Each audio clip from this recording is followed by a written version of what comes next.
ಅಣ್ಣ ಏನ್ ಮಾಡೋದು? ನಾವು ರೈತರು. ಅಣ್ಣ ಯಾವ್ರಣ್ಣ? ನಾವು ರಾಣೆಬೆನ್ನೂರು. ಅಣ್ಣ ಈ ಹೋರಿದ ವಿಶೇಷತೆ ಏನಣ್ಣ? ಹೋರಿ ಬಂದ್ಬಿಟ್ಟು ಹಾವೇರಿ ಜಿಲ್ಲಾದಾಗ ಅಂದ್ರೆ ಫುಲ್ ಹೋರಿ ಹಬ್ಬ ಫೇಮಸ್ ರೀ. ಇದು ಹಬ್ಬ ಮಾಡಕಂತ ಕಟ್ಟೇವ್ರಿ. ಅಣ್ಣ ಈಗ ಹೋರಿನ ಹೆಂಗ ಮೇಂಟೈನ್ ಮಾಡ್ತೀರಣ್ಣ ತಾವ? ಇದು ಮೇಂಟೈನ್ ಈಜ್ ಹೊಡಿಸ್ತೀವಿ, ಸ್ವಿಮಿಂಗ್ ಮಾಡಿಸ್ತೀವಿ, ರನ್ನಿಂಗ್ ಮಾಡಿಸ್ತೀವಿ, ಮತ್ತೆ ಫುಡ್ ಗಿಡ್ ಎಲ್ಲ ಮಾಡಿಸ್ತೀವಿ.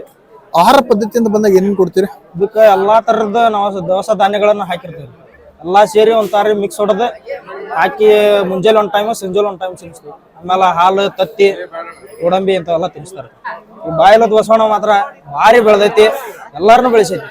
ಅದ್ರಾಗ ಹಿಂದೂ ಹುಲಿ ಹರ್ಷ ಅಂದ್ರ ನೆನಪು ಬರ ಅಂತ ಹೋರಿ ಅಂದ್ರೆ ಇದು ಒಂದ. ಅಣ್ಣ ಇದು ಮೂಲತಃ ಎಲ್ಲಿಂದ ತಗೊಂಬಂದಿರೋದು? ಇದು ತಮಿಳ್ನಾಡಿನ ಹೊಸೂರ್ ಹತ್ರ ತಂದಿದ್ವಿ. ಅಲ್ಲಿಂದ ತಗೊಂಬಂದು ನೀವು ಅದನ್ನ ಬೆಳೆಸಿರೋದ? ಮತ್ತೆ 9 ಲಕ್ಷ ರೂಪಾಯಿ ಮಟ್ಟ ಮುಟ್ಟಿದ್ರಿ ಇದಕ್ಕೆ ತರ್ಬೇಕಾದ್ರೆ.